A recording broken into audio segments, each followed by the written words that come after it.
अस्सलाम वालेकुम dear students. इस लेक्चर के अंदर हम फोटोसिंथेटिक पिगमेंट्स की बात करेंगे। सबसे पहले हम कुछ इंपॉर्टेंट पॉइंट पढ़ते हैं फोटोसिंथेसिस के लिए। कुछ पॉइंट्स आपने नोट करने हैं। एक है इसमें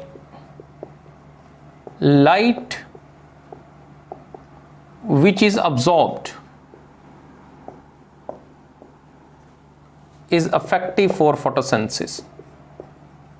जो लाइट अब्सॉर्ब होगी सिर्फ वही फोटोसिंथेसिस के लिए इफेक्टिव होगी। जो लाइट अब्सॉर्ब नहीं होगी वो फोटोसिंथेसिस के लिए इफेक्टिव नहीं है। एक पॉइंट आपने याद रखना है। दूसरा point, light which is absorbed, जो लाइट अब्सॉर्ब होगी इज डिसअपेयर्ड, वो डिसअपेयर्ड हो जाएगी, वो नजर नहीं आएगी। इसका मतलब है कि फोटोसिंथेटिक पिगमेंट्स होते हैं उनमें हमने कुछ कलर्स डिस्कस करने हैं। अब जो कलर फोटोसिंथेटिक पिगमेंट का होगा इसका मतलब है कि वो लाइट वो अब्सॉर्ब नहीं कर रहा। जो लाइट वो अब्सॉर्ब कर लेगा वो लाइट डिसअपेयर हो जाएगी। तो यहां पर ये पॉइंट आपने नोट करना है। इसके अलावा लाइट अब्सॉर्प्शन के लिए एक इंस्ट्रूमेंट यूज किया जाता है, उसका नाम आपने याद रखना है, स्पेक्ट्रोफोटोमीटर। अब स्पेक्ट्रोफोटोमीटर जो है, दिस इज एन इंस्ट्रूमेंट, ये एक इंस्ट्रूमेंट है use to check the absorption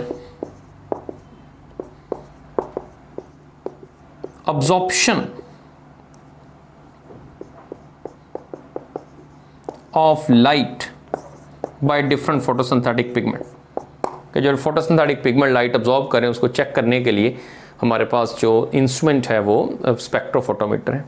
फिर इसके बाद आपने एक और पॉइंट याद रखना है, वो है विजिबल लाइट, कि जो लाइट हमें नज़र आ रही। अब जो विजिबल लाइट है उसकी रेंज क्या है? उसकी रेंज है 380 नैनोमीटर टू 750 नैनोमीटर। ये वेवलेंथ जो है, इस वेवलेंथ की लाइट हमें नजर आती। इससे कम वेवलेंथ वाली लाइट और इससे ज़्यादा वेवलेंथ वाली लाइट जो है वो विजिबल लाइट नहीं होती। क्योंकि अगर हम लाइट स्पेक्ट्रम की बात करें, फॉर एग्जांपल मैं यहाँ पर एक स्पेक्ट्रम बना लेता हूँ कि मेरे पास एक लाइट स्पेक्ट्रम है। अब इस लाइट स्पेक्ट्रम के अंदर जो वेवलेंथ है वो वेरी कर रही है। अब ये हमारे पास जो लाइट स्पेक्ट्रम है, ये एक हम लाइट स्पेक्ट्रम की बात करें। इस लाइट स्पेक्ट्रम के अंदर एक छोटा सा पार्ट जो होगा वो विजिबल लाइट का होगा। लाइक मैं यहाँ पर देखता हूँ, यहाँ से लेके फॉर एग्जांपल यहाँ तक, ये वाला जो आपको रेंज नज़र आ रही है, ये रेंज विजिबल लाइट की रेंज है। और बहुत बड़ा पार्ट इस स्पेक्ट्रम का जो है वो, यानी यहाँ से इधर से ऊपर और इससे नीचे, ये विजिबल नहीं है। तो यहाँ इसका मतलब है कि 380 नैनोमीटर जो है, यहाँ से लेके यहाँ 750 नैनोमीटर की जो लाइट है ये विजिबल लाइट है। और इससे ऊपर वाली जो लाइट है, यानी 380 से कम जो वेवलेंथ है या 750 से ज़्यादा वेवलेंथ वाली लाइट है, जो मोस्ट ऑफ द स्पेक्ट्रम है वो नज़र नहीं आता। अगर हम इस स्पेक्ट्रम को देखें, यानी ये विजिबल लाइट का जो स्पेक्ट्रम है, इसके अंदर कौन कौन से कलर हैं? इसमें वॉयलेट है, इसमें इंडिगो है, फिर इसके बाद ब्लू आएगा, फिर इसके बाद जो है वो ग्रीन आएगा, फिर इसमें येलो कलर है, फिर इसमें ऑरेंज है और रेड है। तो ये जो 7 कलर्स के स्पेक्ट्रम है ये हमें विजिबल रेंज मिल रही है। और जैसा कि मैंने आपको बताया कि कौन सी ये रेंज है, किस नैनोमीटर की, 380 टू 750 नैनोमीटर की जो लाइट है, ये लाइट हमें विजिबल है और इसको हम विजिबल लाइट कह रहे हैं। और इसके अंदर 7 कलर्स हैं। लेकिन इससे पहले वाली जो लाइट है जो कि विजिबल नहीं है, जैसा कि इससे पहले वॉयलेट से पहले जो यूवी है, यहाँ पर यूवी है, यहाँ पर जो है वो गामा रेज हैं, ये ऐसी रेज हैं जो कि विजिबल नहीं है। फिर इससे जो ज़्यादा वेवलेंथ की लाइट है, लाइक यहाँ पे रेड है, रेड के बाद जो है वो इंफ्रारेड है, इंफ्रारेड विजिबल नहीं है क्योंकि ये 750 से ज़्यादा वेवलेंथ की है। इसके बाद जो है वो टीवी रेज आ जाती है। इसके अलावा जो है वो रेडियो हैं, ये सारी की सारी जो है ये ज़्यादा वेवलेंथ की लाइट हैं और ये भी विजिबल नहीं होती। तो एक तो ये पॉइंट याद रखना है कि विजिबल रेंज में कौन कौन से कलर आते हैं, किस नैनोमीटर की है, और याद रखना है कि जो लाइट का स्पेक्ट्रम है उसमें एक छोटा सा पार्ट जो है वो विजिबल है और most of the part of that spectrum is not visible. अब हम बात करेंगे फोटोसिंथेटिक पिगमेंट्स की। फोटोसिंथेटिक पिगमेंट्स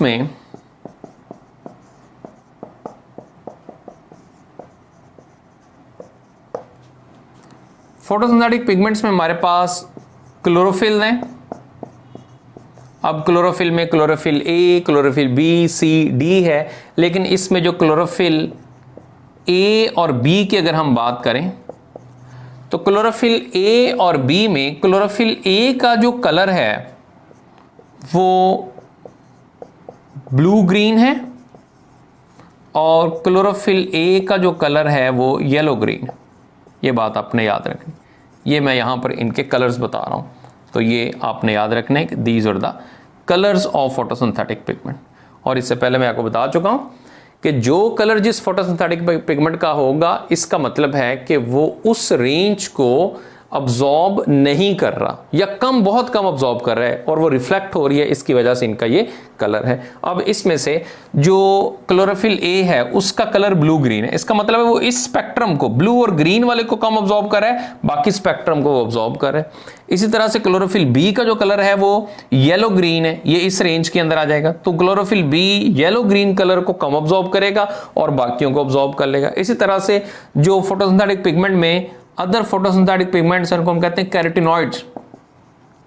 अब कैरोटिनॉइड्स जो हैं इसके अंदर दो फॉर्म मेन होती हैं, एक इसकी फॉर्म है कैरोटीन और एक इसकी फॉर्म है ज़ेंथोफिल।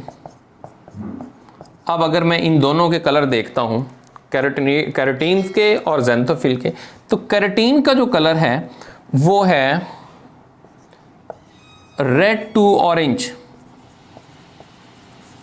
रेड टू ऑरेंज, ये रेड टू ऑरेंज कलर जो है वो कैरोटीन्स का है। और ज़ेंथोफिल का जो कलर है that is the yellow to orange, इसका कलर जो है वो येलो टू ऑरेंज है। इसका मतलब ये है कि जो कैरोटिनॉइड्स हैं ये कौन से स्पेक्ट्रम को ऑब्जॉर्ब नहीं कर रहे हैं। अब इनका कलर क्या है, इनका कलर इस रेंज के अंदर आता है, येलो ऑरेंज टू रेड। अगर हम ओवरऑल का कलर देखें, येलो ऑरेंज टू रेड। अब carotene is one of the carotenoids, इसका कलर रेड टू ऑरेंज, इसका मतलब है ये वाला, ये इस स्पेक्ट्रम को ऑब्जॉर्ब नहीं कर रहा, बाकी सारे स्पेक्ट्रम को ऑब्जॉर्ब कर लेगा। जो ज़ेंथोफिल्स हैं उनका कलर जो है वो येलो टू ऑरेंज है, इसका मतलब है ये इस स्पेक्ट्रम को ऑब्जॉर्ब नहीं करेंगे, बाकी सारे स्पेक्ट्रम को ऑब्जॉर्ब कर लेंगे। तो इसका मतलब ये हुआ कि जो इसका कलर होगा वो वाली लाइट ही अब्जॉर्ब नहीं कर रहे उस स्पेक्ट्रम में से, बाकी जितने भी कलर है वो उसको अब्जॉर्ब कर रहे हैं। तो अब यहां आप देखें कि जो कलर जो है वो क्लोरोफिल ए का है, बी का उससे डिफरेंट है। इसका मतलब है जो लाइट क्लोरोफिल ए अब्जॉर्ब नहीं कर रहा वो बी कर लेते हैं, जो ए और बी दोनों अब्जॉर्ब नहीं कर रहे वो कैरोटिनॉइड्स कर लेते हैं, जिनको हम एक्सेसरी पिगमेंट्स भी कहते हैं। तो इस तरह से ज्यादा लाइट अब्जॉर्ब हो जाती है इन पिगमेंट्स की वजह से। और हमने शुरू में बात की थी light which is absorbed is effective for the photosynthesis. तो इस वजह से लाइट की जो फोटोसिंथेसिस के लिए इफेक्टिवनेस है वो बढ़ती जाती है। अब इसके बाद हम क्लोरोफिल का डिटेल स्ट्रक्चर डिस्कस करेंगे। तो स्ट्रक्चर इसका बनाएंगे और वह है स्ट्रक्चर ऑफ क्लोरोफिल। क्लोरोफिल के स्ट्रक्चर के अंदर हेड और टेल होते हैं, हम यहां पर इसको ड्रॉ करेंगे। एक तो आपने ये सीख लेना है कि इसको ड्रॉ कैसे करना है, फिर हेड और टेल के अंदर डिफरेंस क्या है उसको भी आपने नोट कर लेना। अब इसमें सबसे पहले मैं क्लोरोफिल का हेड बना रहा हूं। क्लोरोफिल में जो सेंट्रल एटम होता है वो मैग्नीशियम होता है, ये बात आपने याद रखनी, मैग्नीशियम। और इसके अंदर 4 पायरोल रिंग होते हैं जो कि इस मैग्नीशियम के साथ अटैच है। अब 4 पायरोल रिंग आपने किस तरह से बनाने, आपने इस तरह से नाइट्रोजन बनाना है और एक जो रिंग बनेगा वो कुछ ऐसे बनेगा, ये एक रिंग है। इसी तरह से आपने 4 रिंग बनाने इसके, ये नाइट्रोजन हमने बनाया, दूसरा रिंग ये है, एक पायरो रिंग आपने ये बनाया, ये एक पायरो रिंग है। इस तरह से एक जो पायरो रिंग है आप यहाँ पर बनाएंगे, ये ये भी एक पायरो रिंग है। ये 4 पायरो रिंग है और इसके अंदर जो नाइट्रोजन एटम होते हैं they are linked with the central magnesium. तो ये सेंट्रल मैग्नीशियम के साथ जुड़े होते हैं, ये इस तरह से। अब आपने क्या करना है, अब आपने इन चारों रिंग्स को ब्रिजेस के साथ एक दूसरे के साथ जोड़ देना है। अब किस तरह से, एक ब्रिज यहाँ बनेगा, ये एक ब्रिज जो है वो यहाँ बनेगा, ये एक ब्रिज जो है वो यहाँ बनेगा और एक ब्रिज जो है वो यहाँ बनेगा। ये हमारे पास जो है वो 4 जो है यहाँ बनेगा और ये हमारे पास जो है वो 4 जो पायरो रिंग है वो सेंट्रल एटम मैग्नीशियम के साथ जुड़े हुए हैं। उसके बाद यहाँ पर COCH3 डबल बॉन्ड OH यहाँ पर, या CH3COOH यहाँ पर मिलेगा। उसके अलावा इसमें यहाँ एक हाइड्रोजन है और यहाँ हाइड्रोजन है। इसके साथ फंक्शनल ग्रुप अटैच होते हैं, लाइक CH3 एक यहाँ पर है, यहाँ पर CH3 है, फिर इसी तरह से यहाँ पर CH3 है, यहाँ पर C2H5 है, यहाँ पर CH3 है और यहाँ पर CH2। ये यहाँ हम इसके साथ टेल अटैच करेंगे लाइक दिस। ये हमने इसके अंदर टेल अटैच कर दें। This is the tail of the chlorophyll. अब इसमें 2 स्ट्रक्चर हमें नजर आ रहे हैं यहाँ पर। यहाँ से लेके यहाँ तक का जो आपको स्ट्रक्चर मिल रहा है दिस इज कॉल्ड हेड, इसको हम हेड कहेंगे। और यहाँ से लेके यहाँ तक का जो स्ट्रक्चर है this is called the tail. अब आपने इसमें कुछ डिफरेंसेस देखने। हेड जो है chemically, head is called porphyrin. Head को हम पोरफायरिन कहते हैं, ये केमिकल नेम है। इसमें 4 पायरो रिंग होते हैं। टेल जो है केमिकली इसको हम कहते हैं फाइटोल, इसको फाइटोल कहते हैं। और ये किस से बनी हुई है, टेल हाइड्रोकार्बन से बनी हुई है। और अगर इसका आपको फॉर्मूला बताएं तो C20H39 फॉर्मूला इसका, C20H39। अब इसमें हेड और टेल की हम कुछ कैरेक्टरिस्टिक्स देखेंगे। अगर हम हेड और टेल की कैरेक्टरिस्टिक्स की बात करें, यहां पे मैं लिख लेता हूं इसमें कि हेड और टेल में क्या कैरेक्टरिस्टिक्स हैं। अब इसका जो हेड होता है क्लोरोफिल का, हेड इसका हाइड्रोफिलिक होता है, हाइड्रोफिलिक, या हम कह सकते हैं पोलर रीजन है ये क्लोरोफिल का हेड। और याद रखना है कि लाइट अब्जॉर्प्शन होती है हेड के अंदर। आप जानते हैं क्लोरोफिल लाइट को अब्जॉर्ब कर रहा है, तो लाइट अब्जॉर्प्शन कहां पर होगी, लाइट अब्जॉर्प्शन जो है वो हेड के अंदर होगी। इसके अलावा जो टेल का पार्ट होता है, टेल का एक तो केमिकली आपको बताया कि ये फाइटोल है, हाइड्रोकार्बन है। दूसरा आपने याद रखना है कि ये हाइड्रोफोबिक होती है टेल, या आप कह सकते हैं कि ये नॉन पोलर है। उसका हमने पोलर कहा है, तो ये टेल जो है वो नॉन पोलर होती है। दूसरा जो टेल है, अब यहां तो लाइट अब्सॉर्ब हो रही है हेड के अंदर, हमने देखा। तो टेल का फिर क्या काम होता है, जैसा कि आप जानते हैं कि क्लोरोफिल जो है वो थैलाकोइड मेम्ब्रेन के अंदर प्रेजेंट है, तो टेल अटैचमेंट का काम करती है, अटैचमेंट विद थैलाकोइड मेम्ब्रेन। ये थैलाकोइड मेम्ब्रेन के अंदर इंबेडेड होती है और उसके साथ अटैचमेंट का काम करती है। तो ये पॉइंट आपने याद रखना है। अब अगर हम यहाँ पर देखें, जैसा कि आपको यहाँ क्लोरोफिल का स्ट्रक्चर नजर आ रहा है, अब क्लोरोफिल में ए और बी में हमने डिफरेंस देखना है कि ए और बी में क्या डिफरेंस होता है। अगर हम देखेंगे कि अगर क्लोरोफिल ए होगा तो आपको यहाँ जो ग्रुप नजर आ रहा है, ये ग्रुप जो है वो मिथाइल ग्रुप नजर आएगा। अगर तो मिथाइल ग्रुप नजर आएगा तो ये क्लोरोफिल ए है। और अगर इस मिथाइल ग्रुप की जगह आपको कार्बोनाइल ग्रुप नजर आए, CHO, तो ये क्लोरोफिल बी होगा। तो ये आपने याद रखना है, अगर मिथाइल ग्रुप है तो क्लोरोफिल ए होगा, अगर उसकी जगह कार्बोनाइल ग्रुप लग गया है तो कार्बोनाइल ग्रुप अगर लगेगा तो ये क्लोरोफिल बी होगा। तो ये इसमें फर्क है। अगर हम इनके फॉर्मूलाज के अंदर डिफरेंस देखें तो आपको इनके फॉर्मूलाज के अंदर भी डिफरेंस मिलेगा, वहां से भी आपको पता चल जाएगा कि इनमें क्लोरोफिल ए और बी में क्या फर्क होता है। अगर हम क्लोरोफिल ए को पढ़ेंगे, क्लोरोफिल ए का फॉर्मूला है वो है C55H72O5N4Mg, ये है क्लोरोफिल ए का फॉर्मूला। और अगर मैं कहूं कि क्लोरोफिल बी का क्या फॉर्मूला है, तो क्लोरोफिल बी का फॉर्मूला है C55, कार्बन में कोई फर्क नहीं है, क्योंकि अगर मिथाइल की जगह कार्बोनाइल ग्रुप लगाएंगे CHO तो एक कार्बन जाएगा, एक आ जाएगा, उससे कोई फर्क नहीं पड़ेगा। लेकिन जो हाइड्रोजन एटम होंगे उसमें फर्क आएगा। क्लोरोफिल बी में 70 होंगे, क्योंकि क्लोरोफिल ए के अंदर जो है वो CH3 है, लेकिन जब बी लगेगा तो CH3 की जगह CHO आएगा, तो एक हाइड्रोजन आएगा, 2-3 जाएंगे, तो फर्क कितने का आ जाएगा? 2 का फर्क आ जाएगा। तो हाइड्रोजन जो है उसके 70 आएंगे, और ऑक्सीजन एक आएगा, क्योंकि CH3 की जगह CHO लगा है, ऑक्सीजन आया है, जिसकी वजह से ऑक्सीजन 5 की बजाय 6 हो जाएंगे। नाइट्रोजन जो है वो उतने ही रहेंगे, और मैग्नीशियम जो है वो भी उतने ही रहेंगे, एक ही मैग्नीशियम होगा। तो ये क्लोरोफिल ए और बी का जो स्ट्रक्चर है उसमें क्या फ़र्क है उसको हमने फॉर्मूला के अंदर देखा जी। तो अब हम बात करेंगे कुछ एसेसरी पिगमेंट्स, उनकी इंपॉर्टेंस क्या है। जैसा कि हम जानते हैं कि हमने इससे पहले बात की कि जो कैरोटीनॉइड्स हैं, कैरोटीनॉइड्स हैं ये एसेसरी पिगमेंट्स होते हैं।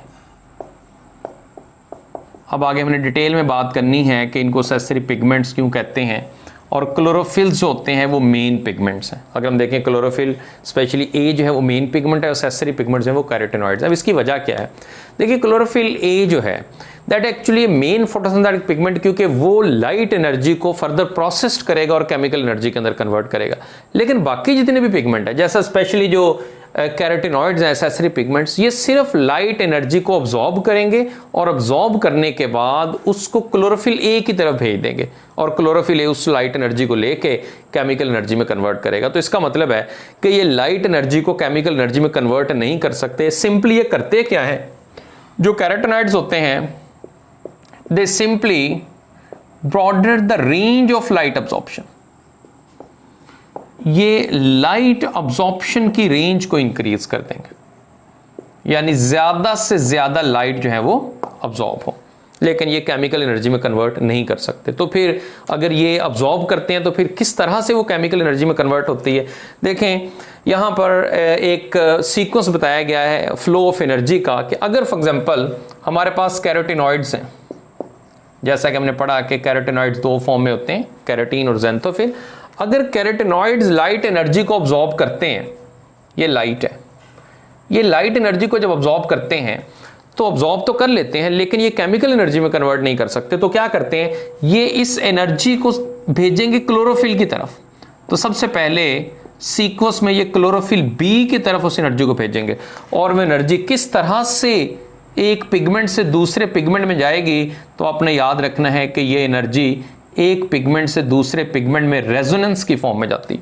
अब रेजोनेंस का एक फिनोमिना है फिजिक्स के अंदर, आपने पढ़ा होगा कि एनर्जी ट्रांसफर होती है एक बॉडी से दूसरी बॉडी में, जब दोनों की फ्रीक्वेंसी मैच हो जाती है। तो इसी तरह से यहां से एनर्जी जो है वो क्लोरोफिल बी को मिली। अब क्लोरोफिल बी जो है वो भी लाइट एनर्जी को अब्जॉर्ब करता है। अब उसने लाइट एनर्जी को अब्जॉर्ब भी किया और साथ कैरोटीनॉइड से भी लाइट एनर्जी को रेजोनेंस की फॉर्म में रिसीव किया, और इन तमाम को ये क्लोरोफिल ए को दे देंगे। ये है क्लोरोफिल ए, जो कि मेन फोटोसिंथेटिक पिगमेंट है, और ये क्लोरोफिल ए अपनी लाइट एनर्जी को भी अब्जॉर्ब करेगा और रेजोनेंस की फॉर्म में दूसरे पिगमेंट से भी लाइट एनर्जी को रिसीव करेगा, और इन तमाम एनर्जीज को लेके ये एक्शन करेगा, और एक्शन करने के बाद ये केमिकल एनर्जी में कन्वर्ट कर देगा। आगे हम डिटेल प्रोसेस जो है इसको स्टडी करेंगे। So this is the reason chlorophyll A is the main photosynthetic pigment and all other और द एसेसरी फोटोसिंथेटिक पिगमेंट। इसके अलावा कैरोटीनॉइड्स होते हैं, they also protect the chlorophyll, ये भी आपने याद रखना है। Carotenoids protect chlorophyll from intense light, ये क्लोरोफिल को इंटेंस लाइट से भी प्रोटेक्ट करते हैं। और इसी तरह का जो कैरोटेनॉइड्स होते हैं हमारी आइज़ के अंदर भी होते हैं, ह्यूमन आइज़ में, जो हमारी आइज़ को भी लाइट से बचाते हैं ताकि वो डैमेज ना हो सकें। इसी तरह की ये प्रोटेक्शन क्लोरोफिल को भी देते हैं। तो इसका मतलब है जो एक्सेसरी पिगमेंट्स हैं, एक तो वो लाइट अब्जॉर्प्शन की वेवलेंथ को या उसकी रेंज को ब्रॉड कर देते हैं, दूसरा क्लोरोफिल को प्रोटेक्शन देते हैं, और जो भी लाइट एनर्जी जो है वो अब्जॉर्ब करते हैं उसको क्लोरोफिल ए की तरफ भेज देते हैं ताकि वो उस लाइट एनर्जी को यूज़ करके केमिकल एनर्जी में कन्वर्ट करके फोटोसिंथेसिस के प्रोसेस को चला सके।